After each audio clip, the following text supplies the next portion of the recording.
The Columbia Broadcasting System presents Mickey Rooney as Shorty Bell. From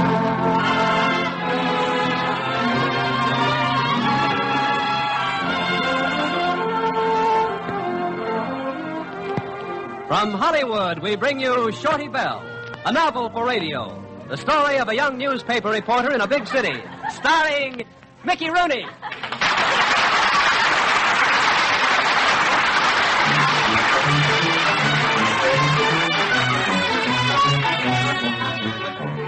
When I first got into the newspaper business, I didn't know a comma from an apostrophe. Don Robard, my managing editor, said he was hiring me for my curiosity and my brass, not for my writing ability. But of course, a reporter wouldn't be a reporter unless he wanted to write that great American novel, so naturally I got the bug. And just when I began to think my night school course was paying off, Mr. Robard called me into his office. Mr. Bell, did you write this obituary? I see, Professor Paul F. Andrews, Dean of the English Department at State University, died last night. Yeah, I wrote this. Why? You misspelled 3 words and made 5 grammatical errors. It would have been much better, Mr. Bell, if you had died and the professor had written your obituary. I'm pasting this specimen of your matchless prose on the bulletin board in the city room as a horrible example. Oh, no, wait a minute, Chief. Don't do anything like that. The fellows are all going to When laugh you've at me learned and to write, I'll take it down. I can write. Maybe it'd surprise you to know that I've already written a short story. Indeed. Yes, indeed. And when I sell it, maybe you'll eat your words about my not knowing how to write. Ha! Go ahead and laugh.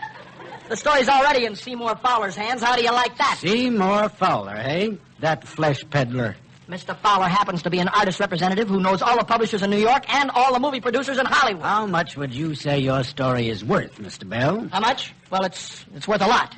Might even sell it to the movies, yeah.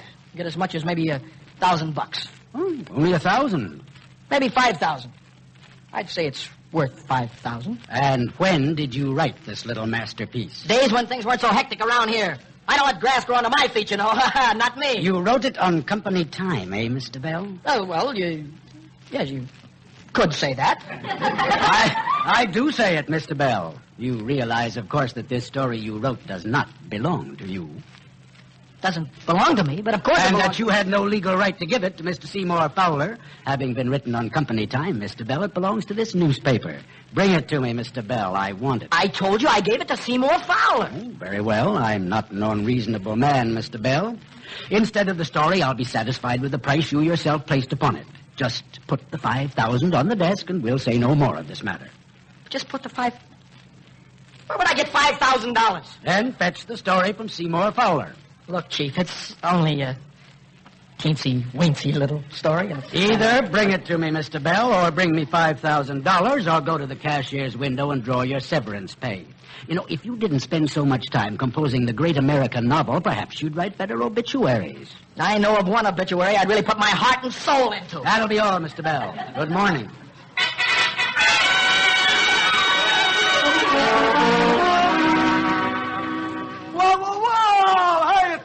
Again. Oh, how are you, Mr. Fowler? Busy. Huh? Got a minute to spare. Well, but I came... Sorry, I can't give you any more time today, but keep in touch. I'm always doing something. Well, I have to talk to you about that story. Story. What story is that, Mr. Bell, Mr. Fowler. Oh, yeah. Well, it's this way, Mr. Bill. No, it's, the name is Bell. Oh, of course, Bell. Yeah. Well, I didn't mean to be so formal, and I want you to call me Seymour, Bell. No, look, my... Wait a minute, will you? My... Bell, Shorty Bell. Shorty? Yeah. Say, don't I know you? Of course. Yeah, you gave me a story. Let me see. Don't tell me. What was its name again? Look, Mr. Fowler, the dog watch. Yeah. Sit down, Bell. Hey, have I got news for you? Yeah, you stand up. Have I got news for you? Listen to this. Hey, I was reading your story last week. Yeah? What's it called again? The Dog Watch. Yeah, the Dog Watch. That's the one. You know something you ain't gonna believe me. What? It brought tears to my eyes. It did? Yeah. If you don't believe me, there's the phone. Call up my wife and ask her. I read it aloud, and we both sat there and cried like babies. Well, Mr. Fowler, I wrote it as a comedy. Yeah, that's swell. Listen to what happened. So as soon as I finished the story, I picked up the phone personally, and I called Al Delaney at Worldwide Studios out in Hollywood. Al Delaney, you did? My story? No kidding. Bell, I don't waste time. Oh, that's wonderful. Al, I says to him, I happen to be handling just about the greatest dog story ever written. So then I tell him the plot. Wait a minute, dog story? That's what he said. I didn't write any dog story. Yeah. My story is about the newspaper business. Yeah, that's what I said. So then we talked price. Newspaper business. Yeah. Good. You mean the dog watches about newspapers? Yeah, that's right. Not dogs? No. Not Bow Wow? No, I thought you said you read it. Well, yeah, I read the title. Holy smoke, they'll ruin me. Who's going to ruin you? Worldwide Studios. Already, Al Delaney sent me $500 option money. And he wants your story as a starring vehicle for Poogie. Who's Poogie? Who's Poogie? Poogie's Poogie! You seen his movies? Poogie runs away. Poogie comes home. My dog, Poogie. My story? A movie for a dog? A dog. He's not a dog, he's a star. I only wish I had his money. Oh, my story, a movie for a dog. I can't believe it. Wait a minute. What are you? Anti-canine? You're a cat lover?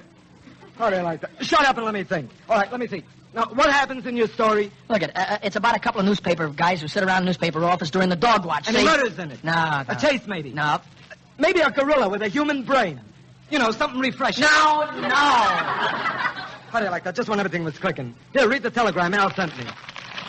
Poogie arrives your city Tuesday. That's today. For 2 weeks of personal appearances. Have author study Poogie's personality. Me? I'm supposed to study a dog's personality? Oh, sure. So you can adapt the story to his talent. Bell. Look, maybe. No, listen. wait a minute. Wait a second. No, I got an idea. wait a minute. I got an idea. Will you listen? All right. All Delaney wants is an adoption, maybe 10 pages. Adaption. Yeah, that's what I said. Yeah. So, if you write an original story for Poogie, Yeah. I could tell Al it's the adoption. What do you say? It's the least you can do after getting me in such a jam. I got you into a jam? I got you got me. What's the difference? Look at it. What do you say? It's no use, Seymour. That's what I came here to tell you. The story doesn't belong to me. I wrote it on company time, so it belongs to my newspaper. I'm going to have to take it out of your hands, I'm What's the afraid. matter? You crazy or something? It is out of my hands. It's out of your hands, too. Delaney has an option on it. I can't get it back. Seymour, look, you got to. Either I turn the story over to my boss or I got to give him $5,000. Otherwise, you're going to lose my job. You're shouting, Bell. Now, sweetie, look. Oh, wait a minute. Do like I asked. Yeah. Write the adoption. Adoption. Yeah, write it. All right, whatever it is. I may be able to get $5,000. Believe me. That's all right. Leave it lay there. I can get $5,000. All right, okay, that's very funny. I can't spell. Go ahead. Right. I'm a fool, but I'm a writer. Oh, look, wait. Maybe I can get $5,000 for it, then you'll be clear. But I have never written a dog story. You never written a dog? Look, it's easy. Look. All right, now try to picture this. You see, now here's what happened. Yeah. Poogie does something, and then so on and so on. Then he does something else, and then so on and so on. All right, yeah. But wait a second. Here's the payoff. Just when everything looks darkest, he does something else. and then to finish it off, it all ends up happy. You see what I mean? But tell me, just what is it he does? What does he do? Look, Bell, baby, you're the writer. I'm only the agent.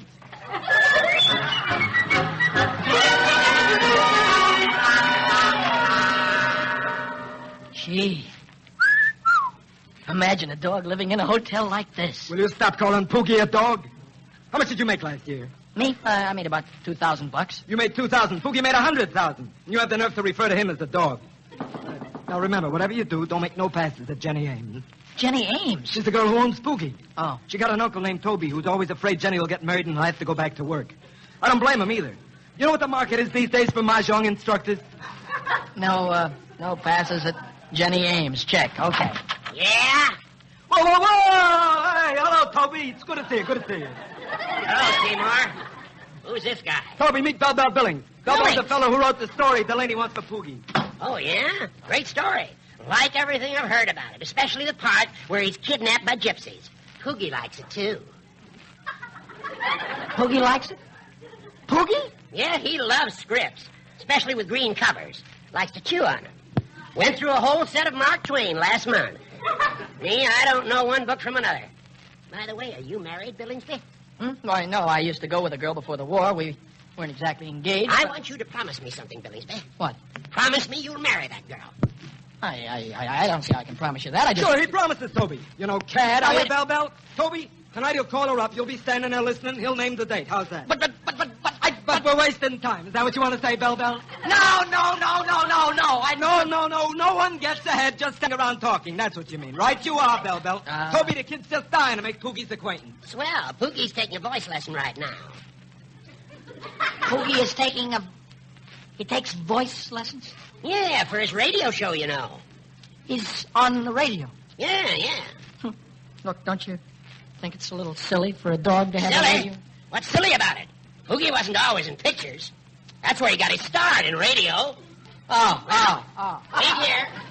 I'll be right back. Look, there's no gypsies in my story, and why did you tell him I was going to get married? What right have you got to tell him? I told you. You don't like bachelors. I am not going to get married. Okay. Tell you what. We'll tell him you had a change of heart and decided to enter a monastery. We'll tell him the truth. $5,000, Bell Bell. The truth. 5,000. The 5. Which monastery? This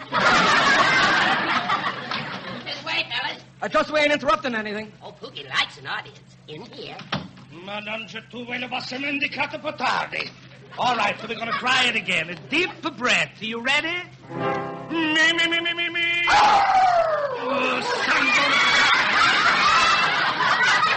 Oh, hello, Mr. Toby. Poogie's singing beautiful, eh? All right, Poogie, once more. You ready? Me. That's a fine. That's a beautiful. All right, but the lesson is finished, and we're going to rest her. Hey, that was beautiful, wasn't it, Bell Bell? Bell Bell, come out of that trance. Never in my life have I ever seen anything or heard anything Bilbo, like this is Poogie. Bilbo. And this is his voice teacher, Professor Peanut. How are you, Jack? Scratch his ears, Mr. Bilbo. He likes it. Huh? Go ahead, scratch his ears. Oh, yeah. Lisa, not to my ears. The Poogie's ears. Jimmy, make Poogie say hello to Mr. Bilbo. Say hello, Poogie. Get him off of me! He's crushing me! He likes crushing you. me! He wants to lick your face. Go ahead, Bell Bell. Let him lick your face. Go ahead. There. Now you lick his face. Hey, listen, will you get him off of me, please? He's crushing me. Come here to me, Poogie. That's a good boy. Miss Ames, this is Bell Bell Billy. Who's already engaged to a mighty fine girl. Yeah, already. Hello, honey. How are you? Just wonderful. I haven't read your story, but the studio told me about it, and I think it's just wonderful. You know, making Poogie the leader of the St. Bernards up there in the Alps is a wonderful idea. Just wonderful. Shouldn't Poogie be lying down before dinner, Jenny? Uh-huh. Say bon voyage, Poogie. Go get on. See you later. See you all at dinner. You'll sit right next to Poogie, Mr. Bowley. Won't that be wonderful? Wonderful. I want to have a word with you, Seymour. Sure, Toby. You know, I was thinking maybe Bell Bell can write in a scene where Poogie sits on street corners to raise dough so this gypsy kid can have enough life. What gypsy kid? There's no gypsy guy in my story. Excuse me, please, sir. Are you Shorty Bell? No, my name's Bilbo. I mean, it's Bell. Bell, yeah, that's it, Bell. Shorty Bell, that's my name, Bell. That's it. That's Bell. That's good. Look, coming east on a train, I read your story. You did? Uh-huh. You mean that you actually read it? Not so loud. What's the matter? You crazy? Why, what's the matter? In this business, you must always give the impression that you're so busy you don't got a time for anything else. Oh. They ever learn that you read a book, so they mark you lousy. Oh, well, thanks for telling me you read it anyway. That's all right. There's here no witnesses. I can always deny it. Don't worry. Your secret's safe with me, chum. I'm not going to be in this business very long. That's foolish. You're telling me something. You got an ambition in life? Yeah, sure, I have an ambition. I want to be a writer. What's good? I got an ambition, too. That's why I stay in this business. I don't understand. Well, you make a quick $1. Yeah. Then you quit with enough to realize your ambition. That's what I'm doing now. They think they're using me, but all the time I'm using them. You should do the same thing. Well, tell me, Professor, how long have you been in the picture business? Oh, not too long. Just since they made the first Jolson story. The Jolson story, you mean Larry Parks? No, Jolson. Huh. Well, what exactly is your ambition? Oh, it's a beautiful ambition. I'm going to take this money when I make it, you see? Yeah. I'm going to take this money, and I'm going to, this money. Yeah. And that's a funny thing. What? It's on the tip of my tongue, but I'm not going to remember.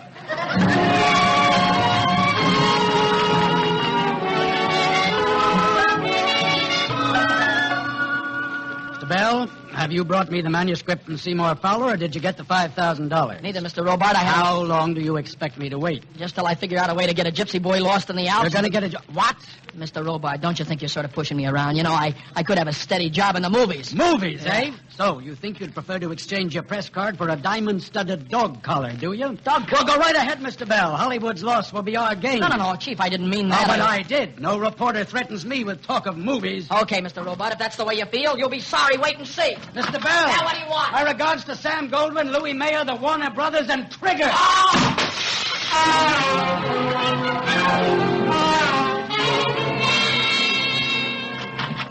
Hello, Bell. It's good to see you. Sit down. Make yourself comfortable.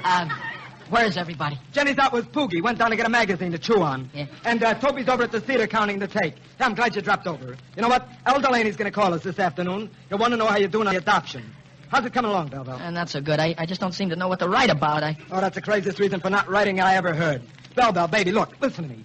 Your approach to this problem is childish. You got to grow up, you know what I mean? I want you to mature. Try to get sort of distinguished gray at the temple. If I don't know what to write about, I don't know what to write about, and that's all there is to it. Baby, listen to me, will you?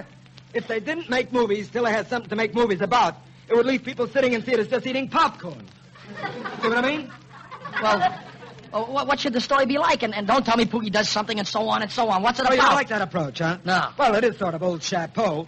Wait a second, kid, I got it. Your worries are over. Tell me, what is it? We change it. We pull the old switcheroo. What's that? Now try to comprehend this. Yeah. Instead of Poogie does something and so on and so on and so on. Yeah. Poogie doesn't do something and so on and so on and so on.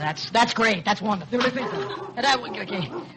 Hello, Jenny. How are you? Oh, wonderful. Just wonderful. Poogie, here's your magazine. Now just sit down and enjoy yourself. I bought him a copy of Life. He likes to look at pictures while he chews.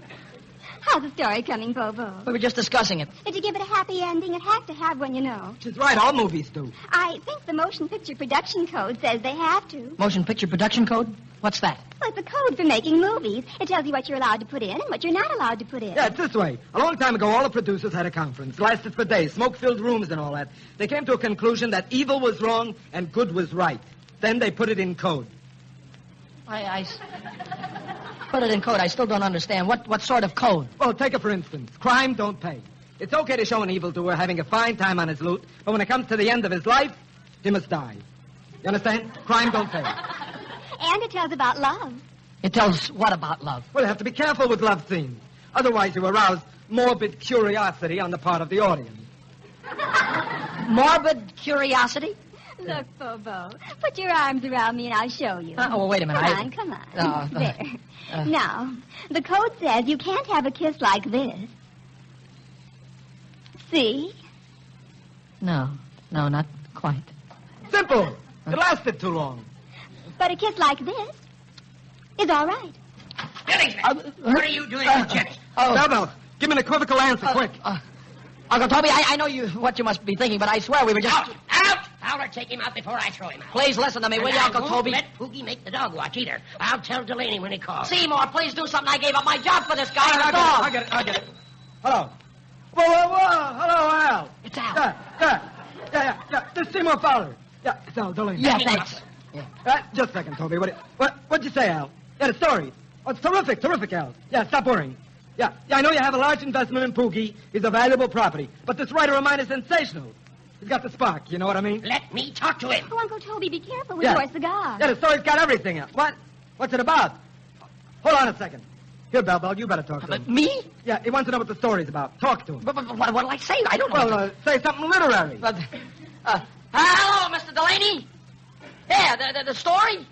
Well, Poogie does something and so on and so on, and then he does something else and so on and so on. And that's enough, Bell. Hello, Al. Yeah. Did you hear what he said? Yeah, wasn't that gorgeous? Hurry up. Who's paying for this call? Oh, yeah, this kid's an intellectual. Yeah, I spotted at the first minute him and me crossed swords. Well, you let me talk to him. Oh, Uncle Toby, the ashes from your cigar. You just set Poogie's magazine on fire. Never mind, I'll put it out. Yeah, what'd you say, Al? Talk a little louder. Yeah, there's some commotion going on here. Yeah, my boy just saved Poogie's life, that's all. Right? Shut up. Nothing. Just went up in flames. Al, don't get excited. Sounds like Al's having a stroke. Yeah. Poogie's okay. My boy saved his life, that's all. What? Publicity? Yeah, that's sensational, Al. Sensational. Okay, I'll set it up at this end. So long. I wanted to talk to him. I want him to fire this... You're wasting your time, Toby. Bell here is now the white-haired boy. I'm what? Delaney's flying here with Carlotta Weems. She's going to make a special broadcast from this city. A tribute to Bell Billings. Tribute to me? What did I do? Nothing. But Al thinks you saved Poogie's life. I wonder what gave him that impression.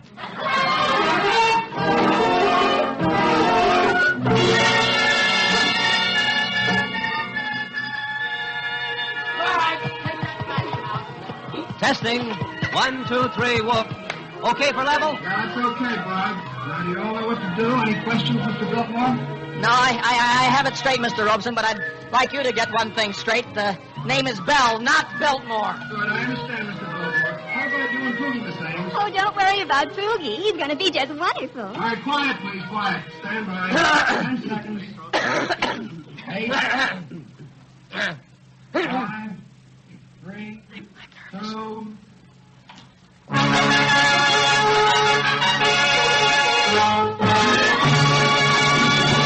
The makers of Krilo presents the most beloved of Hollywood reporters, Carlotta Weems.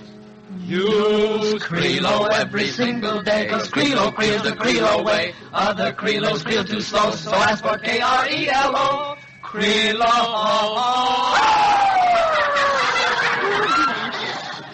Remember, Krilo melts in your hands.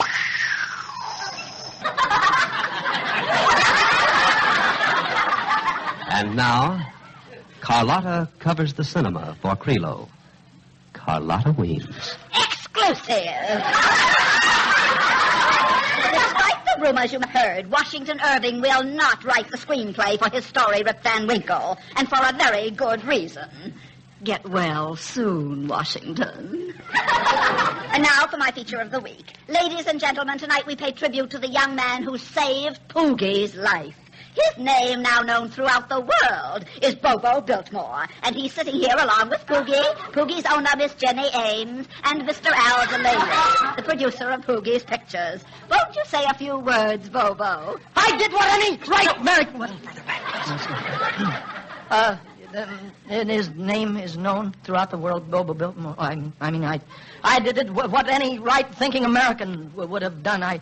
In my place, I assure you, Miss Ames and Mr. Delaney, I was only trying to live up to Poogie's own high standard of conduct. That's all I was trying to do, Mr. Delaney.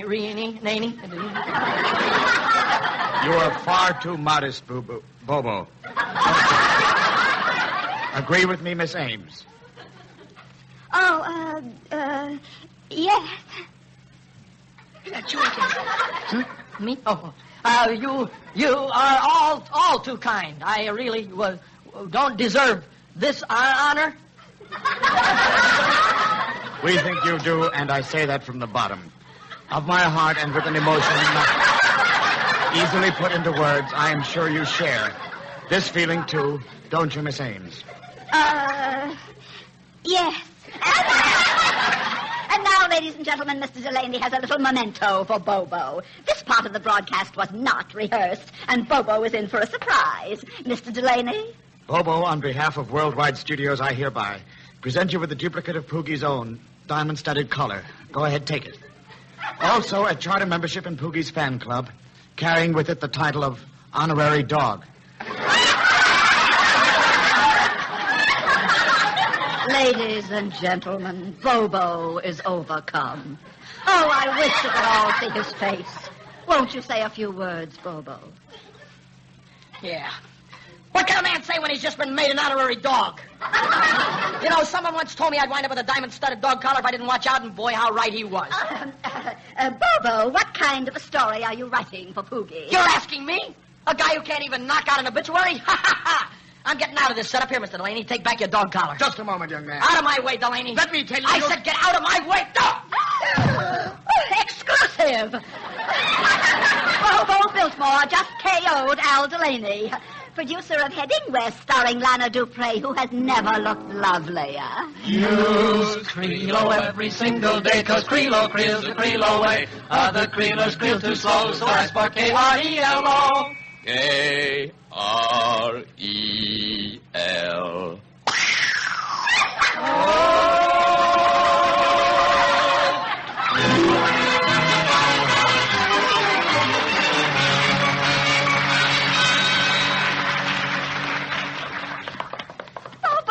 Pogo, wait. No, it's no use, Jenny. I've made up what little mind I have left. But where are you going? I'm going to try and get my job back. Jenny, listen, I know there are daffy people in every business, but I prefer my own brand. Poogie, you ask him to stay. I'll get down, you big ox. Get away from me. Daily News. I want to talk to Mr. Robard. Poogie, will you get down? Robart speaking. Hello, Mr. Robard. Who's this? Shorty, Mr. Robard. Keep away from me, you big ox. What? Not you, Chief. Mr. Robard, listen, I don't want to play games with you. Stop licking my neck. Have you gone completely mad, Mr. Bell? Oh, Chief, listen, please. Now, Mr. Bell, I'm busy. But you've got to listen. Now, wait a moment, Mr. Bell. There's something you may be able to do for me. What? I'm trying to locate a movie writer named Billings, or Billingsby, or Bowley, or Biltmore. Nobody seems to know exactly what his name is. Biltmore? Yeah, during a broadcast a moment ago, he went berserk and made some news, but we can't locate him for an interview. Do you know him? No, I never heard of him, Chief. Never heard of him. Then you're wasting my time. Oh, hold on a second, Mr. Robard. Poogie, listen, if you don't leave me alone, I'm warning you, Poogie. Hello, Chief, listen. Yeah? If I give you a real scoop, I mean a real one. When you forget about the story I wrote and the money I owe you and let me come back to work. If it's a real scoop, yes. Mr. Robard, it's something every editor dreams of putting on his front page. The perfect story. I'm listening. Just give me a second. Did you hear that, Chief?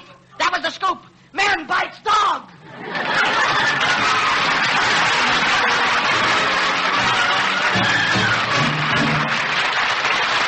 Next week, Mickey Rooney returns in Shorty Bell, a novel for radio.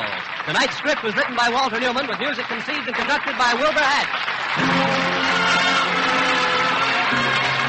Shorty Bell is produced and directed by William N. Robeson, and tonight featured John Hoyt as Robard. Be with us again next Sunday night when Mickey Rooney stars as Shorty Bell.